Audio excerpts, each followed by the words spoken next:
Now we find ourselves in room number 2, which corresponds to the pre-classic period in the Central Highlands, in order to understand the cultures of Mesoamerica. Well, to start, let's talk about what Mesoamerica is. Mesoamerica is the designation given to the groups located in the center and south of the country. The name Mesoamerica comes from certain characteristics present in specific groups or regions throughout the country. These groups, for example, or these characteristics, are defined by their way of life, the type of agriculture they practice, their agricultural systems, social systems, systems of governance, and even the types of sacrifices, such as ritual sacrifice. This is based on all these characteristics that certain regions of the country are called Mesoamerica. In this room, we will understand how the pre-Hispanic era is divided. It is important to define that we will have 3 important periods: the pre-classic, the classic, and the post-classic. The evolution of pre-Hispanic societies will develop along with all the information we saw in the initial room when we discussed the settlement of Mesoamerica, the settlement of America at that time.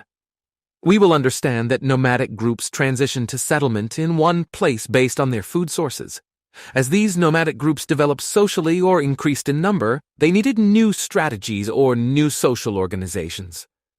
This social organization will be seen in the main regions where they settled. In the pre-classic period, which we are talking about now, this period can be dated around 2300 BC.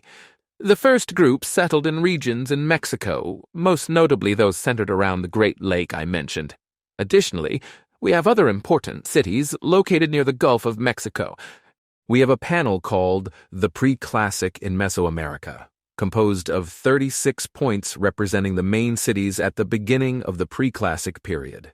The initial groups that formed or settled in the Mexico region are located around points 25, 23, and 24 on the panel.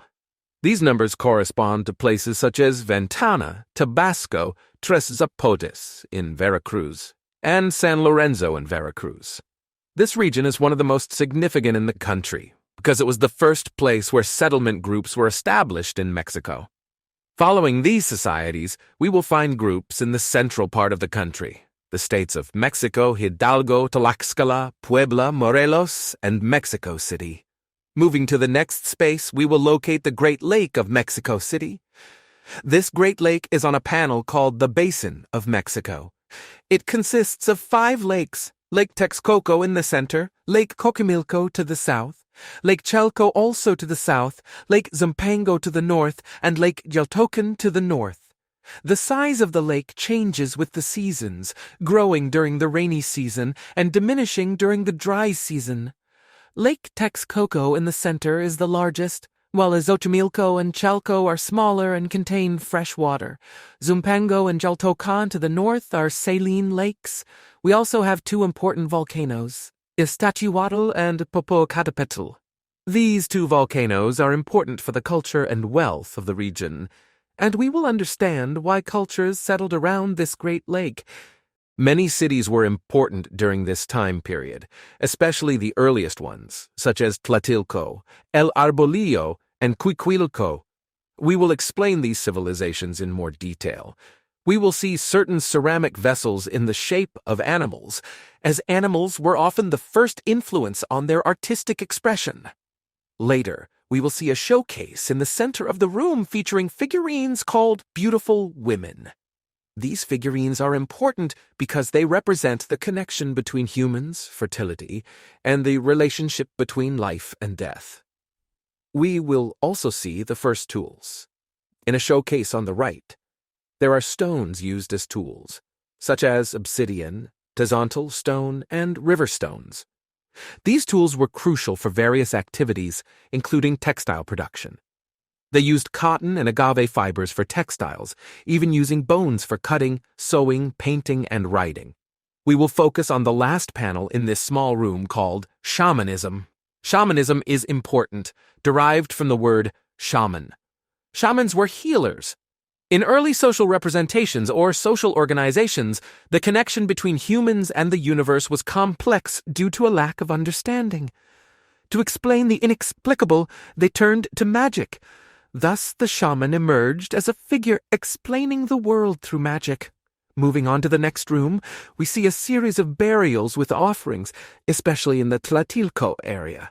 This region is critical because when people began to attach importance to burials, questions arose about what happens after death. This led to contemplations about life and the universe. Thus, these early societies play a crucial role as they mark the beginning of this evolution. We will see a house made of adobe. Upon entering, we will learn about the architecture of the central area. This architecture was fragile, made of materials like straw, providing protection and sustainability to their settlements. They buried their dead beneath their homes. Descending the staircase, we see the first depictions of deities, such as the feathered serpent. Guiquilco, being close to a volcano and having a connection to a sacred and living mountain with fire on its peak, linked it to the god of fire. As we move forward, we see the Pyramid of Cuculco, one of the first pyramids built in the central region of the country. Unfortunately, this pyramid was abandoned due to a volcanic eruption. This migration leads us to Teotihuacan, where we are heading next.